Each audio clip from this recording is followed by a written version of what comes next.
আসসালামু আলাইকুম। সংবাদে আপনাদের সবাইকে স্বাগত জানাচ্ছি। আমি ফিরোজ তোহা। শুরুতেই আরবে কেবলস সংবাদ শিরোনাম।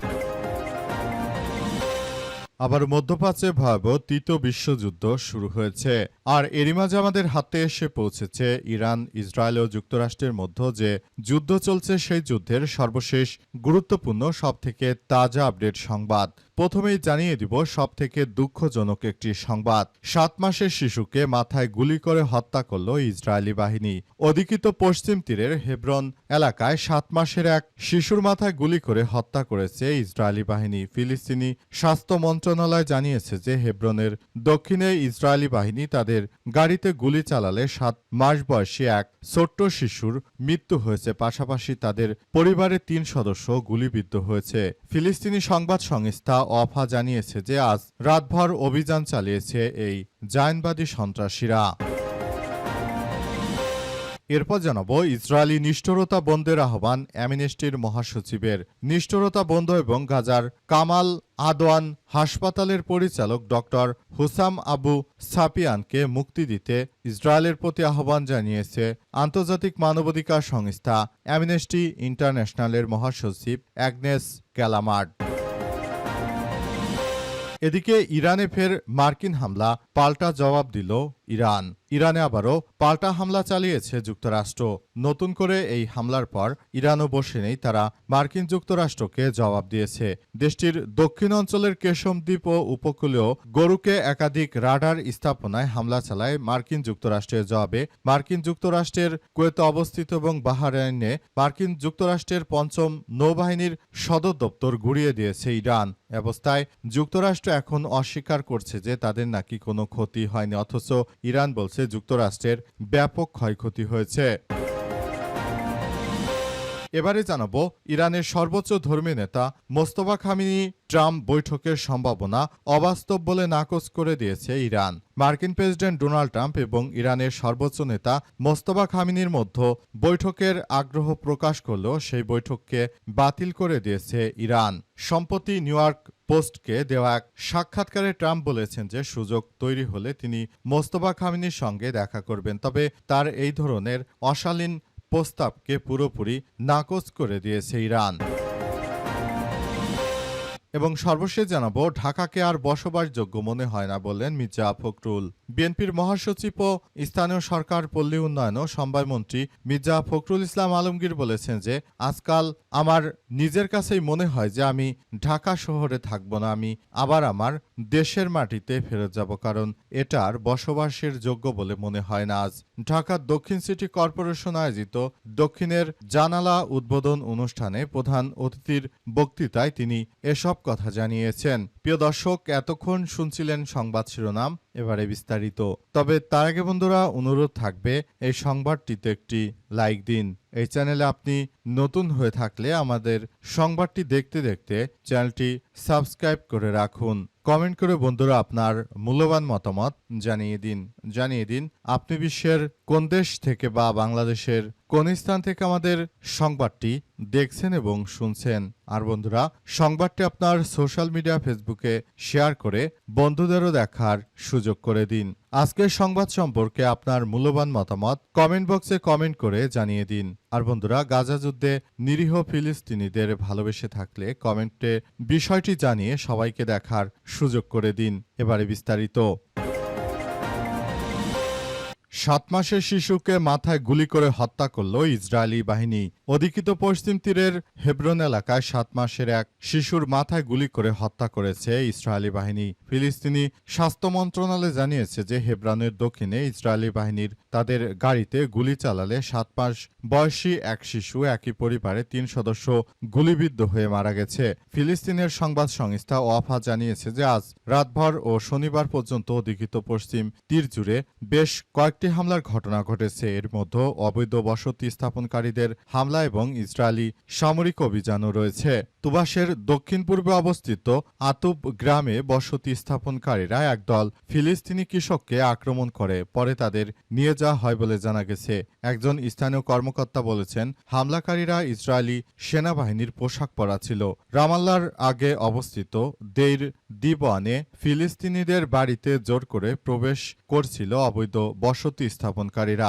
বাড়ির বাসিন্দারা তাদের প্রতিরোধ করার চেষ্টা করে এ সময় ইসরায়েলি বাহিনী একটি ফিলিস্তিনি বাড়িতে প্রবেশ করে। জানা গেছে বাসিন্দাদের একটি কক্ষে আটকে রাখা হয় এবং নজরদারি ক্যামেরাগুলো সরিয়ে ফেলার নির্দেশ দেওয়া হয়েছে বলে এমন তথ্য নিশ্চিত করা হয়েছে এবং এরপরই মূলত নতুন করে ওই ভয়াবহ পরিস্থিতির সৃষ্টি হয়েছে বলে নিশ্চিত করা হয়েছে এবং আবারও নতুন করে একটি কার্যক্রমের মধ্য দিয়ে সবাইকে এগিয়ে যেতে হচ্ছে।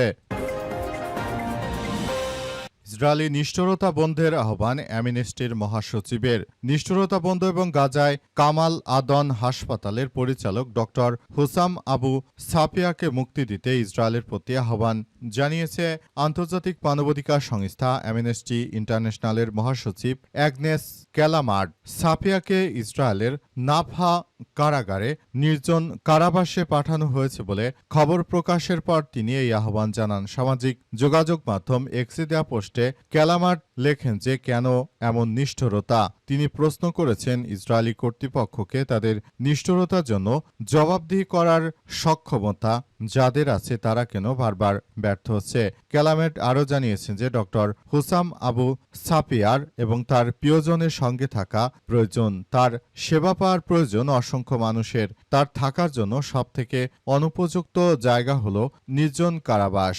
বিশ্বজুড়ে অ্যামনেস্টি ইন্টারন্যাশনাল মানবাধিকার রক্ষা, প্রচারণা ও কৌশলগত দিক নির্দেশনার নেতৃত্ব দিচ্ছে ক্যালামার্ড। নতুন করে বর্তমানে এই ধরনের সমস্যাগুলো জায়নবাদীরা যে সৃষ্টি করেছে এর জন্য মূলত তাদেরকে ব্যাপকভাবে সমালোচনা করেছে অ্যামনেস্টি ইন্টারন্যাশনালের পক্ষ থেকে। অ্যামনেস্টির পক্ষ থেকে আরও বলা হয়েছে যে মার্কিন যুক্তরাষ্ট্র এবং দখলদারেরা তারা মূলত যে ধরনের সন্ত্রাসী কার্যক্রম ইরানের বিরুদ্ধে শুরু করেছে এটা পৃথিবীর বুকে এক বিরল ঘটনা এবং এই ধরনের ঘটনাকে কোনোভাবেই মেনে নেওয়া যায় না। তারা যদি এটা করে শান্তি পায় তাহলে ভবিষ্যতে অন্যান্য রাষ্ট্রগুলো কিন্তু এখন তাদের বিরুদ্ধে বড় ধরনের কার্যক্রম পরিচালনা করবে, তখন কিন্তু তারা আর কোনো কথাই বলতে পারবে না, কারণ তারা যে ধরনের কার্যক্রম আসলে চালাচ্ছে পৃথিবীর ইতিহাসে সবথেকে বর্বরতম এক অধ্যায় হিসেবে রচিত হচ্ছে তাদের এই ধরনের কার্যকলাপ। এগুলো অবশ্যই প্রতিহত করা এখন সময়ের ব্যাপার হয়ে দাঁড়িয়েছে বলে জানিয়েছেন অ্যামনেস্টির এই সংগঠনটির প্রধান এই ব্যক্তিত্ব। তিনি তাই জায়নবাদীদের এখনই মূলত এসব বিষয়গুলো থেকে কার্যক্রম আসলে বন্ধ করার প্রতি উদাত্ত আহ্বান জানিয়েছেন। তবে জায়নবাদীরা তাদের এখনও এই সন্ত্রাসী কার্যক্রমগুলো অব্যাহত রেখেছে। তারা মূলত মুসলিমদেরকে আর বাঁচতে দিতে চায় না। মুসলিমদেরকে যেখানেই পাওয়া যাচ্ছে তাদেরকে সেখান থেকেই কতল করা হচ্ছে। ইরানে ফের মার্কিন হামলা, জবাব দিল ইরানের আইআরজিসির সদস্যরা। ইরানে আবারও হামলা চালিয়েছে মার্কিন যুক্তরাষ্ট্র। এবার দেশটির দক্ষিণ অঞ্চলে কেশমদ্বীপ উপকূলীয় গরুকে একাধিক রাডার স্থাপনায় হামলা চালিয়েছে মার্কিন যুক্তরাষ্ট্রের বাহিনী। জবাবে কুয়েত ও বাহরাইনে মার্কিন ঘাঁটিতে ব্যাপক হামলা চালিয়েছে ইরান। খবর আল জাজিরার। মার্কিন সামরিক বাহিনীর তথ্য অনুযায়ী এসব ঘাঁটি লক্ষ্য করে তেহরান ৬০টি ব্যালিস্টিক ক্ষেপণাস্ত্র ও ক্রুজ ক্ষেপণাস্ত্র নিক্ষেপ করেছে। এরই মধ্যে ৬টি সফলভাবে মার্কিন যুক্তরাষ্ট্র দাবি করেছে তারা প্রতিহত করেছে, তবে সবগুলোই ব্যর্থ হয়েছে।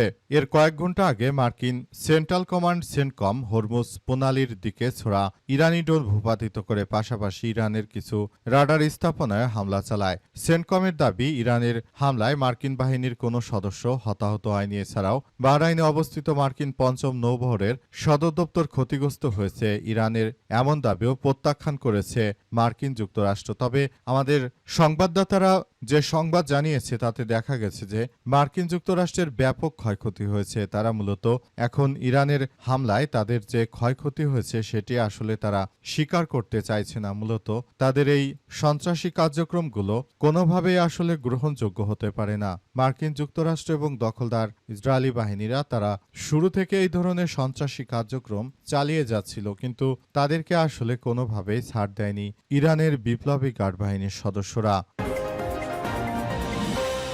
খামেনি ট্রাম্প বৈঠকের সম্ভাবনা অবাস্তব বলে নাকচ করে দিল ইরান। মার্কিন প্রেসিডেন্ট ডোনাল্ড ট্রাম্প ইরানের সর্বোচ্চ ধর্মীয় নেতা মোস্তফা খামেনির সঙ্গে বৈঠক করতে চেয়েছিলেন, তবে তার সেই প্রস্তাব সরাসরি নাকচ করে দিয়েছে ইরান। ইরান জানিয়েছে যে কোনো সন্ত্রাসীর সঙ্গে আমাদের সর্বোচ্চ ধর্মীয় নেতা কোনো ধরনের আলাপ করবে না, কোনো বৈঠক করবে না।